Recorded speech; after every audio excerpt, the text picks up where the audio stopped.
Hello students, मैं हूं शिव प्रकाश शुक्ला और आप देख रहे हैं गेट फार्म कानपुर। बेटा, आप जो आज का वीडियो है उसमें हम देखेंगे कि कैसे गेट एग्ज़ाम में, अगर आप गेट एग्ज़ाम की प्रिपरेशन कर रहे हैं, आपको 2024 में इसको अपीयर करना है, तो कैसे हम गेट एग्ज़ाम में एक कम मेहनत करके कैसे मैक्सिमम मार्क्स निकाल सकें। मैं नहीं ये एडवाइस नहीं दूंगा आप मेहनत मत करो, बट आप कम मेहनत करके कैसे मैक्सिमम मार्क्स ले सकते हो वो मैं कुछ मेरा जो एक्सपीरियंस रहा है पिछले मैं 7 से 8 साल हो गए हैं मुझे टीचिंग करते हुए, और मैं खुद कई बार गेट एग्ज़ाम को निकाल चुका हूँ, मल्टीपल टाइम्स गेट एग्ज़ाम को निकाल चुका हूँ, जिसमें मेरा हाईएस्ट खुद का रैंक 105 है। ठीक है, तो मैं आपको बताना चाहता हूँ कि कैसे हम मैक्सिमम मार्क्स, जो मैंने अपना एक्सपीरियंस लिया है, जो अच्छे बच्चों से एक्सपीरियंस लिया है, ठीक है, जो बच्चे कम मेहनत कर रहे थे फिर भी उनके अच्छे मार्क्स आए, और जो बहुत ज़्यादा मेहनत कर रहे हैं उनके मार्क्स कम क्यों आए, ये सब मैंने जो अपने एक्सपीरियंस से सीखा है, मैं आपको आज के वीडियो लेक्चर में ये सब चीज़ें बताऊंगा। ठीक है, और मैं ये भी बताऊंगा कि ऑफलाइन कोचिंग आपके लिए अच्छी है या ऑनलाइन कोचिंग अच्छी है, कब कौन सी कोचिंग अच्छी है, ये भी मैं आपको आज के वीडियो में बताऊंगा। ये सब मैं अपने एक्सपीरियंस के बेसिस पे बता रहा हूँ। ठीक है, तो आज का वीडियो स्टार्ट करते हैं कि अब जो गेट का एग्ज़ाम है ना, एक सबसे पहली बात, गेट का एग्ज़ाम एक हाईली कॉम्पिटिटिव एग्ज़ाम है। तो हाईली कॉम्पिटिटिव एग्ज़ाम है, आईआईटी खुद सेट करती है इस एग्ज़ाम को। ठीक है, तो यहाँ पे जो एरर के चांसेस होंगे ना वो ना के बराबर होते हैं। ठीक है, तो हमेशा जब इस एग्ज़ाम के लिए प्रिपरेशन करो तो आपको क्या चाहिए, एक प्रॉपर प्लान चाहिए, कौन से सब्जेक्ट्स को कितना पढ़ना है वो पता होना चाहिए, दूसरा किस सब्जेक्ट को कितना पढ़ना है वो भी पता होना चाहिए, और आपको टाइम को यूज़ करना है, कैसे अपने टाइम को अपने आप को मोटिवेटेड रखना है, क्योंकि ये बेटा 2 या 3 दिन का काम नहीं है, ये पूरे साल का प्रोसेस है। अब पूरे साल मेहनत करोगे तब जाके एक गेट में एक अच्छा रैंक आएगा, और अच्छा रैंक का मतलब क्या हुआ कि आपको कोई आईआईटीज मिल जाए, ठीक है, और कोई पब्लिक सेक्टर मिल जाए, तभी ये आपका अच्छा रैंक गिना जाएगा। तो देखते हैं कि हम गेट के एग्जाम में जो 60 प्लस मार्क्स हैं, 60 प्लस मार्क्स हमने क्यों रखा है इस वीडियो में, क्योंकि 60 प्लस मार्क्स अगर आपके किसी भी ब्रांच में आते हैं तो आप एक अच्छी कैटेगरी में गिने जाएंगे। मोर देन आपका 60 प्लस मार्क्स आ रहे हैं तो 95 परसेंटाइल से आप ऊपर पहुंच रहे हो। ठीक है, तो हमेशा कि कैसे 60 प्लस मार्क्स लेके आने हैं वो मैं आपको बताऊंगा। ये टोटली मेरे एक्सपीरियंस पे, इसको आप फॉलो भी कर सकते हो, अदरवाइज आपका रूटीन अगर मेरे से अच्छा है तो उसको फॉलो करने की जरूरत नहीं है। देखते हैं, तो वीडियो स्टार्ट करते हैं। देखना जरा,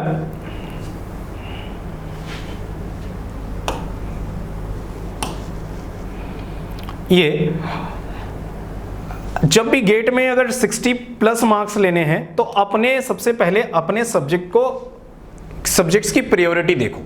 प्रायोरिटी कैसे, सपोज करो आप गेट में इस साल गेट का एग्जाम लिख रहे हो, गेट 2024 लिख रहे हो। ठीक है, अब आप देखो आईआईसी बेंगलोर ने कब गेट का एग्जाम सेट किया, और देखो उसने कैसे पैटर्न को, कैसे किस टाइप के क्वेश्चंस डाले हैं। ठीक है, कैसे अच्छे क्वेश्चंस डाले हैं। ठीक है, वो सब वैसे तो गेट में अच्छे क्वेश्चन नहीं आते हैं, बट आपने देखना है आईआईसी बेंगलोर का पैटर्न देखना, पिछले 7-8 साल के पेपर देख लो जो आईआईसी बेंगलोर ने डाल रखे हैं। तो आपने सबसे पहले उन सब्जेक्ट को पढ़ना है जिसमें आप अच्छे मार्क्स ले सकते हो। तो सबसे पहले क्या हो गया, मैथ हो गया, फिर एप्टी हो गया।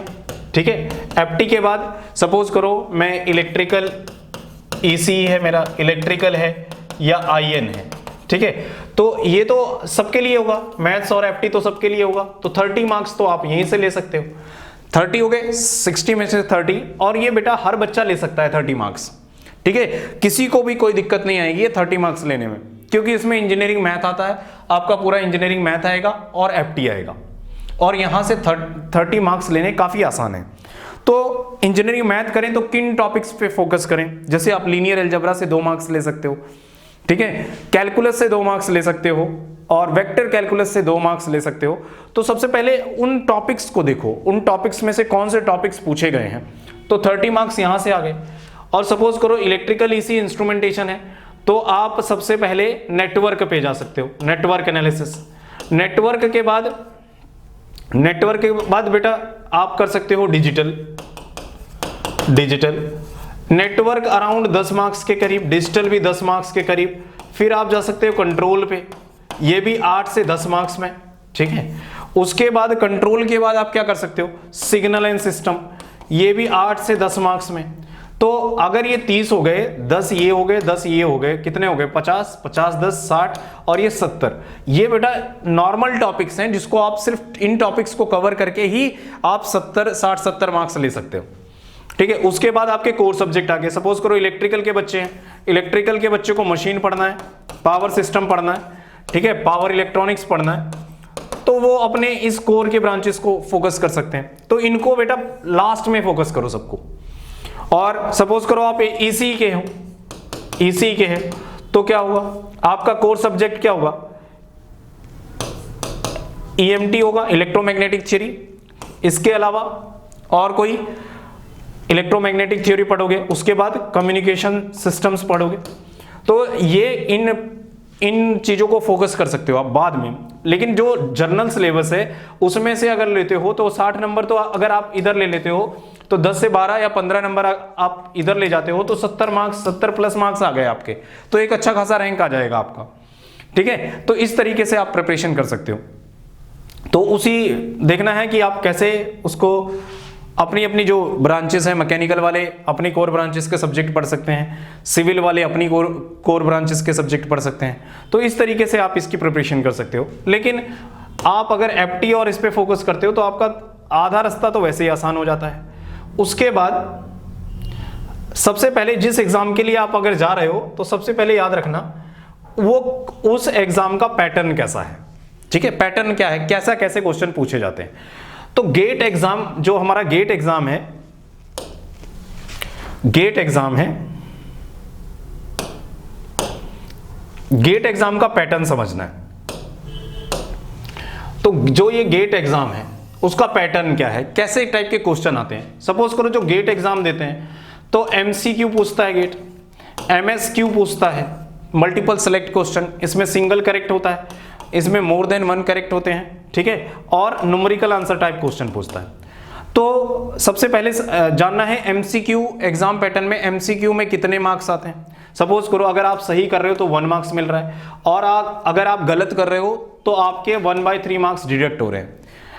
एमएसक्यू में क्या होगा, अगर आप सही करते हो, ठीक है, तो आपको 2 मार्क्स मिलते हैं, और अगर आप गलत करते हो तो आपका दुगना मार्क्स डिडक्ट हो जाएगा, ठीक है, काट लिया जाएगा।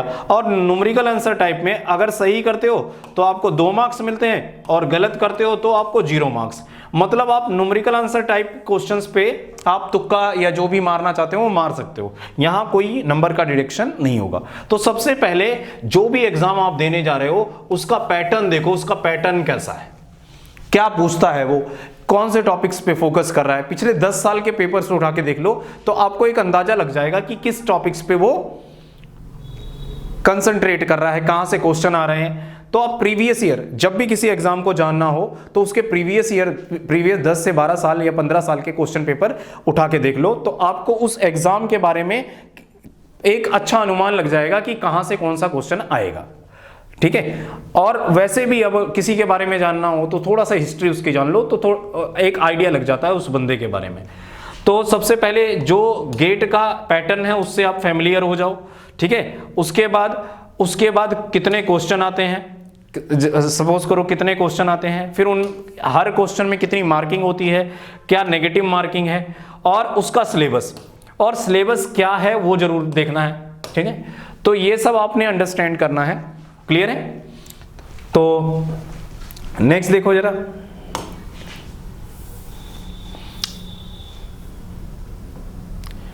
सबसे पहले आपने जब भी प्रिपरेशन स्टार्ट करनी है तो एक चीज हमेशा दिमाग में रखना है, सिलेबस को रिव्यू करना है, ठीक है। जब भी आप सबसे पहले क्या करो, जो भी गेट ऑर्गेनाइजिंग इंस्टीट्यूट है, जैसे इस साल का 2024 का ऑर्गेनाइजिंग इंस्टीट्यूट है आईएससी बेंगलोर, तो आप उसकी वेबसाइट पे जाओ और पूरा थॉरली गेट सिलेबस डाउनलोड करो और पूरा सिलेबस को एक बार पढ़ो ढंग से, ठीक है। देखो कौन कौन से सब्जेक्ट हैं उसमें। सपोज करो किसी भी ब्रांच में मान लो 10 से 12 सब्जेक्ट है, तो उन 10 से 12 सब्जेक्ट या 8 से 10 सब्जेक्ट्स को ढंग से देखो, ठीक है। उसके बाद हर सब्जेक्ट में तो अगर आप अच्छे हो तो बहुत अच्छी बात है, हर टॉपिक में अच्छे हो तो बहुत अच्छी बात है, अच्छा रैंक आएगा। बट अगर आप एक एवरेज स्टूडेंट हो तो आप क्या करोगे, कहते सर हम प्रायोरिटी वाइज स्टडी करेंगे। कैसे प्रायोरिटी वाइज, कि किस टॉपिक का वेटेज ज्यादा है, जिसका ज्यादा वेटेज है, ठीक है, और किसका कम वेटेज है, ये कैसे पता लगेगा। आप प्रीवियस ईयर के क्वेश्चंस देखो। कैसे देखोगे, प्रीवियस ईयर 10-12 साल के क्वेश्चन देखो तो आपको पता लग जाएगा किस टॉपिक से क्वेश्चन आ रहे हैं, किस टॉपिक से क्वेश्चन नहीं आ रहे हैं। जैसे हम मैथ्स पढ़ाते हैं या कंट्रोल पढ़ाते हैं या सिग्नल एंड सिस्टम पढ़ाते हैं, नेटवर्क पढ़ाते हैं, तो हमें पता होता है कि भैया इस साल अगर लीनियर अलजेब्रा से कोई क्वेश्चन आ रहा है तो हर साल ही उसमें से क्वेश्चन आ रहा है, तो उस टॉपिक को हम बिल्कुल इग्नोर नहीं करेंगे, ठीक है। उसके बाद अगला वेक्टर कैलकुलस से आ रहा है, डिफरेंशियल इक्वेशन से आ रहा है, ठीक है, कॉम्प्लेक्स एनालिसिस से आ रहा है। तो ये आपको प्रीवियस ईयर के जैसे ही क्वेश्चन करोगे तो एक आपको आइडिया लग जाएगा कि भैया इस वाले टॉपिक से इतना आता है और इस वाले टॉपिक से इतना आता है, ठीक है। तो प्रायोरिटी वाइज स्टडी करो। जो टॉपिक टफ लगता है उसको बिल्कुल ही इग्नोर कर दो, उसमें से उसको स्टडी ही नहीं करो। लेकिन जो कर रहे हो उसको बहुत अच्छे तरीके से करना है, उसको बीच में नहीं छोड़ना। क्यों, अगर आपसे क्वेश्चन आएगा तो आपसे हो जाना चाहिए, छोड़ना नहीं है बिल्कुल भी। तो प्रायोरिटी वाइज स्टडी करनी है हमें। नेक्स्ट देखो, उसके बाद क्या है, स्टडी प्लान।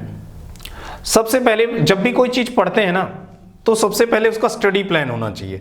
अच्छा, स्टडी प्लान बनाने के लिए चाहिए क्या, सबसे पहले उस सब्जेक्ट का सिलेबस चाहिए, उस सब्जेक्ट को कैसे पढ़ना है और उसका जो सिलेबस है ना वो सिलेबस कहाँ से आएगा, उसको कहाँ से पढ़ेंगे। सोर्स ऑफ स्टडी बहुत इंपॉर्टेंट हो जाता है। सोर्स ऑफ स्टडी, अगर सोर्स ऑफ स्टडी बहुत अच्छी जगह से है तो आप बहुत ही अच्छा कर जाओगे उस सब्जेक्ट में। बट अगर सोर्स ऑफ स्टडी अच्छा नहीं है तो आप अच्छा नहीं कर पाओगे। तो सोर्स ऑफ स्टडी पे बात आती है कि भैया हम ऑनलाइन पढ़ें या ऑफलाइन पढ़ें। अगर आप बहुत ही ज्यादा डेडिकेटेड हैं, आप अपने टाइम को ढंग से मैनेज कर ले जाते हैं, तो ऑफलाइन आपके लिए ठीक है, ठीक है। क्यों, आप सिस्टमैटिक ढंग से पढ़ाई कर ले जाते हैं तो उसमें ये तो कोई 100 में से 1 या 2 या 3 बच्चे कर पाते हैं, बट 95% बच्चे ये चीज फॉलो नहीं कर पाते। तो क्या उनको क्या करना चाहिए, उनको जो आपका ऑफलाइन क्लासेस हैं या जो आपको सिस्टमैटिक ढंग से एक सिस्टम प्रोवाइड कर पाएं। आप अगर सिस्टमैटिक नहीं है और आपको एक सिस्टमैटिक ढंग से चीजें को करना है तो आपको, कोचिंग का मतलब यही होता है ऑफलाइन कोचिंग का, कि आप सिस्टमैटिक नहीं है और कोचिंग क्या करती है, आपको सिस्टमैटिक बना देती है। तो आपने क्या करना है, अनसिस्टमैटिक ढंग से आप हैं और पढ़ाई नहीं कर पाते हैं तो आपको बेटर रहेगा आप ऑफलाइन कोचिंग पे जाओ। क्लियर है। तो आपने उसी के हिसाब से स्टडी प्लान बनाना है। तो सोर्स और वो जहां से भी आप मटेरियल उठा रहे हो तो उन पे, जैसे अब कुछ मैं कहता हूं कि जैसे मैं पढ़ा रहा था, एक बच्चा एक स्टडी मटेरियल से डाउट लेके आया, उसमें क्वेश्चन ही गलत था और उसने कम से कम कुछ नहीं तो 1.5-2 घंटे उस पर इन्वेस्ट कर दिया, तो वो क्वेश्चन ही गलत है। तो ऐसे पब्लिकेशंस जो अभी नए आए हैं, ठीक है, जो गेट में बिल्कुल एक्सपीरियंस ही नहीं है, तो उन पे ना जाओ तो ज्यादा बढ़िया है। जो पिछले 10 साल 12 साल 15 साल 20 साल से पढ़ा रहे हैं, आप उनके स्टडी मटेरियल को फॉलो करो तो बहुत ही अच्छा रहेगा। ये मेरी अपनी एडवाइस है आपको, क्योंकि मैं अपने टीचिंग एक्सपीरियंस से बता रहा हूं कि जो 20 साल या 20-22 साल से पढ़ा रहा है या 20-22 साल से उस इंडस्ट्री में है, गेट इंडस्ट्री में है, तो वो उनसे तो बेटर ही बना रहा होगा जो अभी 1-2 साल पहले आए हैं। तो मेरा यही एडवाइस रहेगा, आप स्टडी मटेरियल का जो सोर्स है वो बहुत अच्छा चूज करना है। अब किस सब्जेक्ट को कितना टाइम देना है, किस सब्जेक्ट को कितना टाइम देना है वो कहां से पता लगेगा, ठीक है। जैसे कुछ सब्जेक्ट हैं जो आप रेगुलर पढ़ सकते हो, जैसे मैथ्स हो गया, ठीक है, एप्टीट्यूड हो गया, और उसके साथ एक सब्जेक्ट ऐसा पढ़ो जिसको आप 2 से 2.5 घंटे दे पाओ, ठीक है, 2 से 2.5 घंटे दे पाओ। और टाइम कैसे निकलेगा, सपोज करो आपके पास 24 घंटे हैं, 24 में से 6 तो चले गए सोने में, 2 चले गए ऐसे वैसे कामों में तो 8 घंटे चले गए आपके पास। 24 में से 8 निकाल दिया, आपके पास कितने बचे? 16 घंटे बचे। कितने बचे? 16 घंटे। छोटे मोटे कामों को छोड़ दें तो आपके पास ऑन एन एवरेज 12 घंटे बचते हैं। 12 घंटे को कैसे यूज करना है, ठीक है, 12 घंटे को कैसे यूज करना है। अगर आप एक साल में एक अच्छा रैंक लाना चाहते हो तो 2 से 2.5 घंटे ऐसे सब्जेक्ट्स को पढ़ो और लंबे ड्यूरेशंस में पढ़ो। मैं तो कहता हूं यार आप 2-2.5 घंटे नहीं 3 घंटे इकट्ठे बैठो एक सब्जेक्ट को लेके और ढंग से उसको पढ़ो, फिर 3 घंटे बाकी सब्जेक्ट्स की रिवीजन पे जो आपने कर लिए हैं उस पे दो टाइम। फिर उसके बाद और एक्स्ट्रा स्टडी करने चाहते हो तो आप बचे हुए 6 घंटे को इस्तेमाल कर सकते हो। इस तरीके से आप प्रॉपर प्लानिंग करोगे तो आपको दिक्कत नहीं आएगी। और आप ये रूटीन रेगुलर करो, ये नहीं एक दिन पढ़ लिया फिर 2 दिन छोड़ दिया फिर 1 दिन पढ़ लिया फिर जाके कोचिंग पढ़ लिया। कोचिंग का तब तक फायदा नहीं मिलेगा जब तक आप खुद स्टडी नहीं करोगे घर पे जाके। देखते हैं बेटा उसके बाद क्या है। उसके बाद देखते हैं use the standard text book. देखो यार अगर मैं तो यार ये मानता हूं, जो मेरा मानना है, टेक्स्ट बुक कब पढ़नी चाहिए, टेक्स्ट बुक कब पढ़नी चाहिए, स्टैंडर्ड टेक्स्ट बुक कब पढ़नी चाहिए? जब आपके पास एक अच्छा खासा टाइम हो। सपोज करो आप फर्स्ट ईयर में हो, फर्स्ट ईयर में हो। अब फर्स्ट ईयर आपके पास कितना पड़ा है? फर्स्ट ईयर हो गया, सेकंड ईयर हो गया, थर्ड ईयर हो गया एंड फोर्थ ईयर, 4 साल पड़े हैं। अगर फर्स्ट ईयर से ही आप तैयारी कर रहे हो तो बुक्स पढ़ते रहो, तो खूब मजे से बुक पढ़ो, जितनी पढ़ सकते हो पढ़ो। और स्टडी मटेरियल तब पढ़ना है जब बेटा आप आखिरी साल में हो, ठीक है। स्टडी मटेरियल, क्योंकि जो भी इंस्टीट्यूट स्टडी मटेरियल बनाता है वो बहुत कंसाइज करके बनाता है और उसमें उन्हीं चीजों को रखता है जो एग्जाम में आते हैं। तो अगर आप 4th ईयर में हो या पास आउट हो तो आपने स्टडी मटेरियल फॉलो करना है। लेकिन अगर आप फर्स्ट ईयर में हो, सेकंड ईयर में हो, थर्ड ईयर में हो और आपका टारगेट है गेट टॉप करना, तो आप बुक्स पढ़ो। बुक्स पढ़ना बहुत जरूरी है क्योंकि बुक्स के बिना कॉन्फिडेंस नहीं आता है। तो स्टैंडर्ड बुक्स पढ़ो, ठीक है, स्टैंडर्ड बुक्स पढ़ो। और स्टैंडर्ड बुक्स में से जैसे अब कंट्रोल सिस्टम हो गया, नेटवर्क्स हो गया, इसके लिए सडीकू है, ठीक है, और भी बहुत सारी बुक्स हैं, ठीक है। और जैसे कंट्रोल सिस्टम है इसके लिए एम गोपाल है, नॉर्मन नीस है, ये सारी बुक्स हैं। मैथ्स के लिए एच के दास है, ये सारी बुक्स आप फॉलो कर सकते हो, ठीक है। और हर सब्जेक्ट को, जैसे सपोज करो आप सिग्नल एंड सिस्टम पढ़ रहे हो, तो जब आप पूरा सब्जेक्ट पढ़ लो तो आपका आप जो चीजें भूल रहे हो तो उसके नोट्स बनाते चले जाओ। क्या होगा, फर्स्ट टाइम जब नोट्स बनाओगे तो आपका जो सब्जेक्ट है ना वो 4 से 5 पेजेस या 6 पेजेस में आके खत्म होगा। और एक बार फिर रिवाइज करोगे, जैसे 2-3 बार रिवाइज कर दिया तो आपका जो कंसाइज नोट है वो और छोटा होता जाएगा, फिर वो 3 पेजेस में आ जाएगा, फिर 2 पेजेस में आ जाएगा। जब आप 2 पेजेस में उसको कर ले जाओ, ठीक है, तो आप समझ लेना आपकी तैयारी अच्छी चल रही है। और बहुत अच्छी करनी है तो नोट्स ही खत्म कर दो, यानी आपको सारी चीजें उस सब्जेक्ट की याद है। तो मेरा तो यही एडवाइस रहेगा, आप कंसाइज वे में उसके नोट्स बनाओ और उसको जब एग्जाम में जाओ तो रिवाइज करो। जब मॉक टेस्ट दो, फुल लेंथ मॉक टेस्ट दो तो उसको रिवाइज करो। और ट्राई करो नवंबर के बाद हर रोज मॉक टेस्ट दो, जिससे क्या होगा कि आपको एक आइडिया लग जाएगा कि गेट का एग्जाम में प्रेशर कैसे हैंडल किया जाता है, ठीक। तो बुक्स तो मैंने बता दिया कब पढ़नी है। अगर आप फर्स्ट ईयर, सेकेंड ईयर या थर्ड ईयर में हो तो बुक्स पे जाओ, 4th ईयर में हो या पास आउट हो तो बुक्स पे ना जाओ, तभी बढ़िया है। क्योंकि बुक्स पे जाओगे तो इतनी बुक्स तो पढ़ी ही नहीं होंगी आपने। और अगर आप शुरू से ही अच्छा पढ़ रहे हो तो कोई दिक्कत ही नहीं है। नेक्स्ट कि सर तैयारी कैसे करें, कैसे पता लगेगा कि हमारी तैयारी अच्छी चल रही है कि नहीं। तो सबसे पहले आपने क्या करना है, जो प्रीवियस ईयर के क्वेश्चंस हैं, सबसे पहले प्रीवियस ईयर के जो पेपर्स हैं 12 से 15 साल, या ट्राई करो प्रीवियस 20 ईयर्स, ये सारे कर डालो। जब ये सारे कर डालोगे प्रीवियस ईयर के क्वेश्चन, तो आपको एग्जाम के बारे में एक अच्छा अनुमान लग जाएगा, कौन से टॉपिक्स पे क्वेश्चन आ रहे हैं ये पता लग जाएगा, ठीक है। तो आप बता पाओगे किस टॉपिक को कितना टाइम देना है, किसी टॉपिक को कितना टाइम देना है, और ये टेस्ट सीरीज से भी थोड़ा सा अंदाजा लग जाता है, ठीक। और जब भी प्रैक्टिस करना है तो काफी टाइम, ये नहीं एक क्वेश्चन को बेटा आधा घंटा दे रहे हो, 2 घंटा दे रहे हो, ऐसा नहीं करना है, ठीक है। तो एक कंसाइज टाइम में आपको उसको कंप्लीट करना है। और इस तरीके से क्या होगा, सेकंड टाइम में करोगे तो आपका जो स्किल्स हैं वो काफी अच्छी हो जाएंगी। नेक्स्ट देखो बेटा, प्रीवियस क्वेश्चंस के बाद ये कैसे पता लगेगा कि जो हम कर रहे हैं वो सही जा रहा है। जब हम प्रिपरेशन कर रहे हैं तो हमें कैसे पता लगेगा जो हम कर रहे हैं वो सही जा रहा है। इसको कैसे पता करना है, वो है आपका मॉक टेस्ट। ये है आपका मॉक टेस्ट। मॉक टेस्ट, जब भी आप मॉक टेस्ट दोगे तो वहां से आपको एक अंदाजा लग जाएगा कि भैया जो हम कर रहे हैं, अगर आपके मार्क्स अच्छे जा रहे हैं तो आपकी तैयारी अच्छी चल रही है, और जब आपके मार्क्स अच्छे नहीं जा रहे हैं तो आपकी तैयारी अच्छी नहीं चल रही है।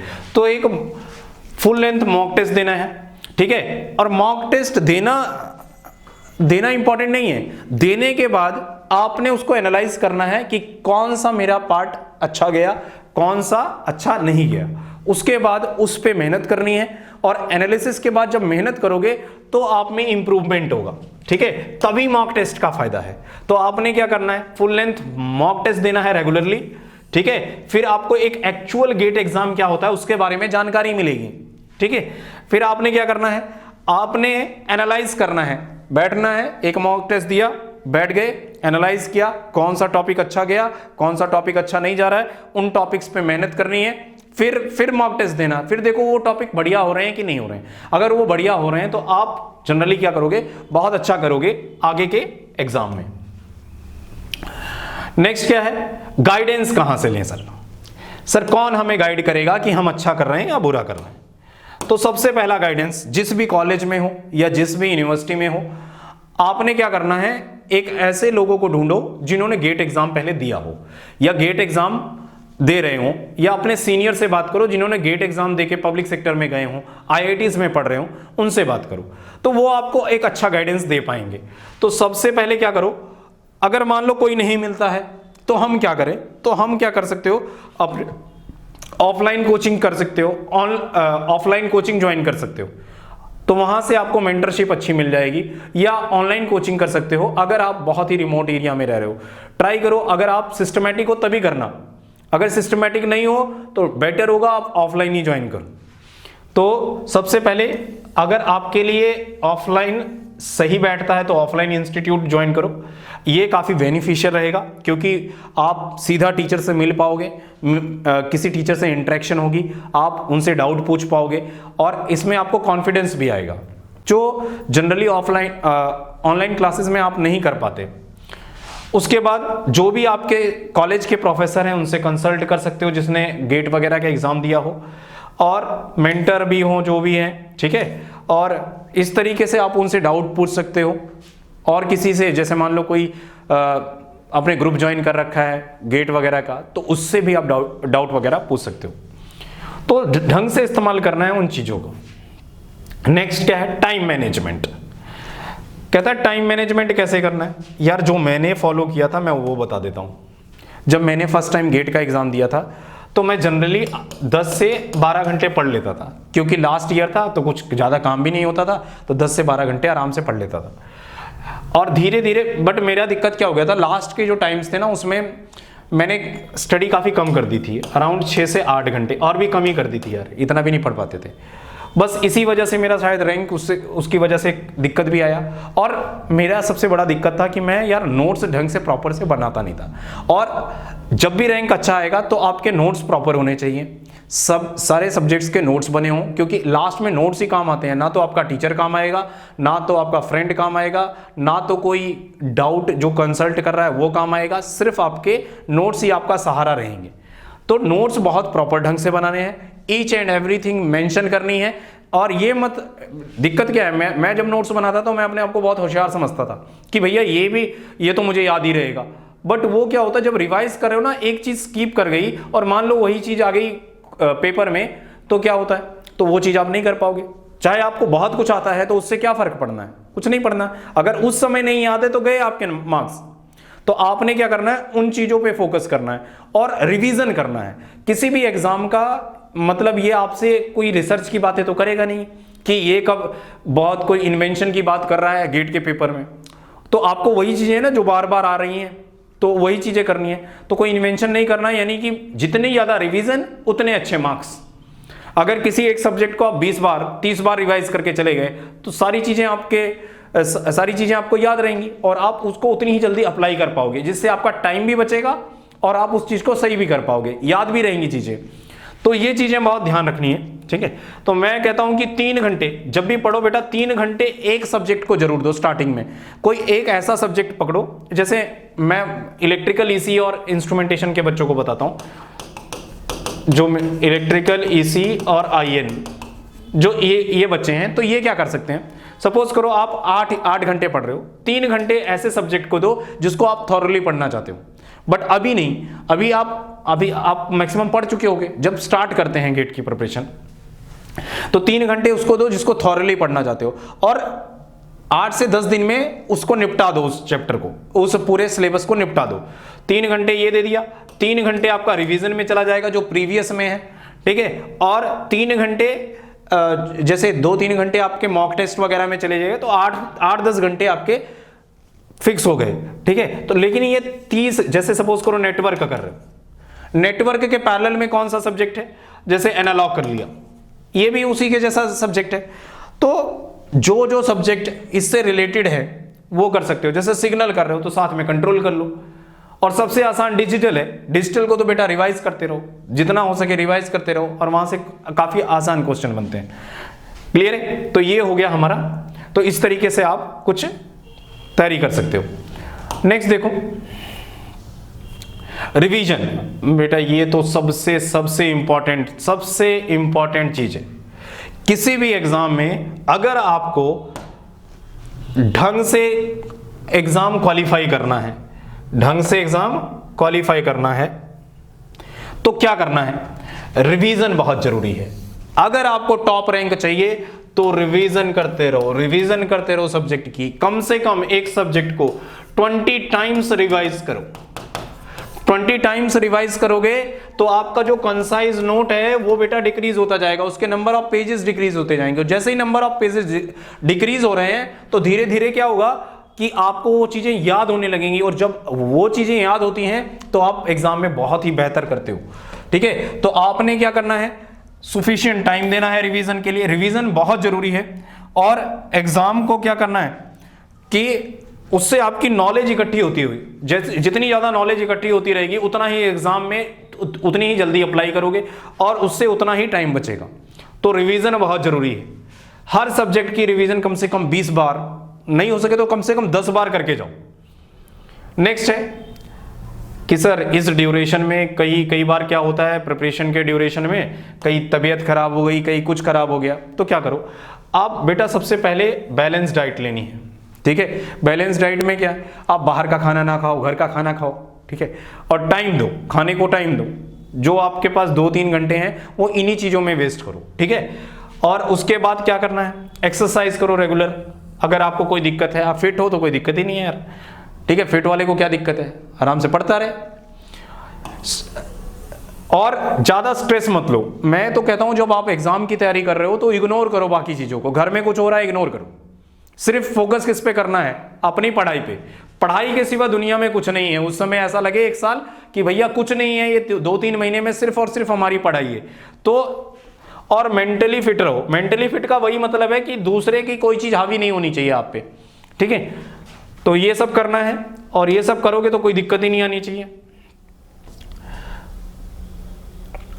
स्ट्रेस क्या यार, आपको स्ट्रेस ही क्या होगा, ठीक है। वैसे प्लेसमेंट का प्रेशर होगा तो इतना तो यार इंजीनियर हो, इंजीनियर्स कैन डू एनीथिंग, इतना तो झेल ही जाओगे, ठीक है। तो पॉजिटिव रहना है। अगर कोई कहे भैया नहीं आता है, कह दो ये आता है, करेंगे हम, अच्छा करेंगे।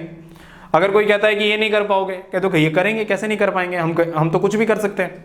तो ये सब रहना है, पॉजिटिव रहना है। चीजें नहीं आती हैं फिर भी अपने आपको मोटिवेटेड रखना है। चीजें गलत जा रही हैं, मॉक टेस्ट सही नहीं जा रहे हैं, अपने आप को काफी पॉजिटिव रखना है, ठीक है। और स्ट्रेस मैनेजमेंट यार, स्ट्रेस मैनेजमेंट जैसे जैसे आपकी नॉलेज बढ़ती जाएगी यार, ये स्ट्रेस डाउन होता जाएगा, ठीक है। स्ट्रेस तो उसको आता है ना जो कुछ करता नहीं है, ठीक। आपने स्ट्रेस को ऐसे रिमूव करना है, जितना ज्यादा पढ़ोगे स्ट्रेस कहीं नहीं आने वाला। नेक्स्ट देखो, सेल्फ असेसमेंट। सेल्फ असेसमेंट बहुत ही जरूरी होता है। सेल्फ असेसमेंट खुद का तो करना है, डे टू डे लाइफ में तो करना है, क्या अच्छा कर रहे हो क्या नहीं कर रहे हो, ठीक है। उसके बाद आपको जो मॉक टेस्ट दे रहे हो ना वो बहुत जरूरी है। किन किन टॉपिक्स पे आप वीक जा रहे हो, किन टॉपिक्स को आप स्ट्रांगली कर रहे हो, तो उस पे बहुत ध्यान देना है, ठीक है। प्रैक्टिस करो, मॉक टेस्ट दो, ठीक है। जितनी ज्यादा प्रैक्टिस हो उतनी ही ज्यादा आपके लिए जरूरी है। क्लियर है। सेल्फ असेसमेंट बहुत जरूरी है, उसको जरूर एनालाइज करो जो पेपर दे रहे हो। स्टे अप, हमेशा अपडेट रहो, जो भी आता है। जैसे गेट के बारे में, एग्जाम गेट का दे रहे हो तो अपडेट किसके बारे में रहोगे, उसी के एग्जाम के बारे में। तो आपने अपडेट रहने के लिए करना क्या है कि तो सर जो भी गेट ऑर्गेनाइजिंग इंस्टीट्यूट है उसकी वेबसाइट पे जाके गेट में क्या मॉडिफिकेशन हो रही है, उसमें और क्या नोटिफिकेशंस आ रही हैं, वो सब देखना है। या कोई ऐसा चैनल पकड़ो जो उनके नोटिफिकेशंस के बारे में बताता है। जैसे हमारे खुद का चैनल है गेट फॉरम कानपुर, ये आपको हर नोटिफिकेशन के बारे में बताएगा कि गेट से कौन सी वैकेंसीज निकलने वाली हैं, कौन से पब्लिक सेक्टर ने गेट से बच्चों को चुनना है, ठीक है। तो कौन कौन से पब्लिक सेक्टर्स ने जो जॉब है वो गेट के थ्रू देनी है, 2024 के थ्रू देनी है या 2023 के लिए देनी है। तो ये सब आप इन चैनल्स को फॉलो करके आप ले सकते हो। हमारे चैनल्स पे आपको नोटिफिकेशंस मिलती रहेंगी, इसलिए बेटर है हमारा चैनल आप सब्सक्राइब कर लो। और ये कब तक करते रहना, जब तक आपको कोई अच्छी IIT में एडमिशन ना हो जाए या कोई पब्लिक सेक्टर ना ज्वाइन कर लो। तो आप इस तरीके से ये सारी चीजें कर सकते हो। नोटिफिकेशंस, उस एग्जाम के बारे में हमेशा अपडेट रहना है। और लास्ट में देखो बेटा, लास्ट में क्या कहता है यार, जिस एग्जाम के लिए तुम बैठ रहे हो उसमें बहुत सारे इंटेलिजेंट बच्चे बैठ रहे हैं, तो ये हाईली कॉम्पिटिटिव है, बहुत कॉम्पिटिटिव एग्जाम है, ठीक है। इतना आसान नहीं है, हाईली कॉम्पिटिटिव एग्जाम है। और ये बेटा डेडिकेशन मांगता है, ठीक है। और आपको कंटिन्यूअस काफी घंटे की पढ़ाई करनी है, तो हार्डवर्क भी मांगता है। और जहां एक बार आपने अच्छा कर दिया तो बाकी सारी यार मैनेजमेंट वगैरह तो अपने आप हो जाता है, बस आप पढ़ने के लिए बैठो। जब पढ़ोगे, टाइम बीतेगा तो आप चीजों को आराम से मैनेज कर ले जाओगे, मैं तो इतना जानता हूं। क्लियर है। मेन है आपकी पढ़ाई। उसके बाद देखो बेटा, आप कोई भी अपडेट चाहिए, ठीक है, तो आप हमारे गेट फॉरम को ज्वाइन कर सकते हो। गेट फॉरम कानपुर है जो आप ज्वाइन कर सकते हो ऑफलाइन। यहाँ पे गेट फॉरम जो हमारा है, गेट फॉरम कानपुर, यहाँ पे गेट की आप तैयारी कर सकते हो, पब्लिक सेक्टर की, आप ES इंजीनियरिंग सर्विसेज की तैयारी कर सकते हो, SSC JEE के लिए भी बैचेस चलते हैं। और हमने बेटा, हमारा नॉर्थ इंडिया में काफ़ी ट्रस्टेड ब्रांड है। आप यहाँ पे online as well as offline की क्लासेस कर सकते हो, ठीक है। यहाँ क्लासरूम कोचिंग है आपके पास, लाइव एंड रिकॉर्डेड वीडियोस मिलेंगे आपको, स्टडी मटेरियल जो काफ़ी पुराना है गेट फॉरम का स्टडी मटेरियल, और ऑनलाइन टेस्ट सीरीज। आपको कम से कम 65 टेस्ट मिलते हैं आपको पूरा करने के लिए, तो काफ़ी अच्छा आपका प्रिपरेशन हो जाएगा, ठीक है। मैं भी यहाँ पे आपको कोई ना कोई सब्जेक्ट्स में पढ़ाता रहूँगा, मैथ्स हो गया, ठीक है, इलेक्ट्रिकल ECE के सब्जेक्ट्स हो गए, तो उन सब में आपको मैं गाइड करता रहूँगा। जो भी आपको नोटिफिकेशन चाहिए हमारे चैनल पे अपडेट रहना, आपने हमारे चैनल को सब्सक्राइब कर सकते हो और ज़्यादा अपडेट्स लेने के लिए। ओके बेटा, फिर मिलते हैं एक नई वीडियो में एक नए कंटेंट के साथ। Thank you.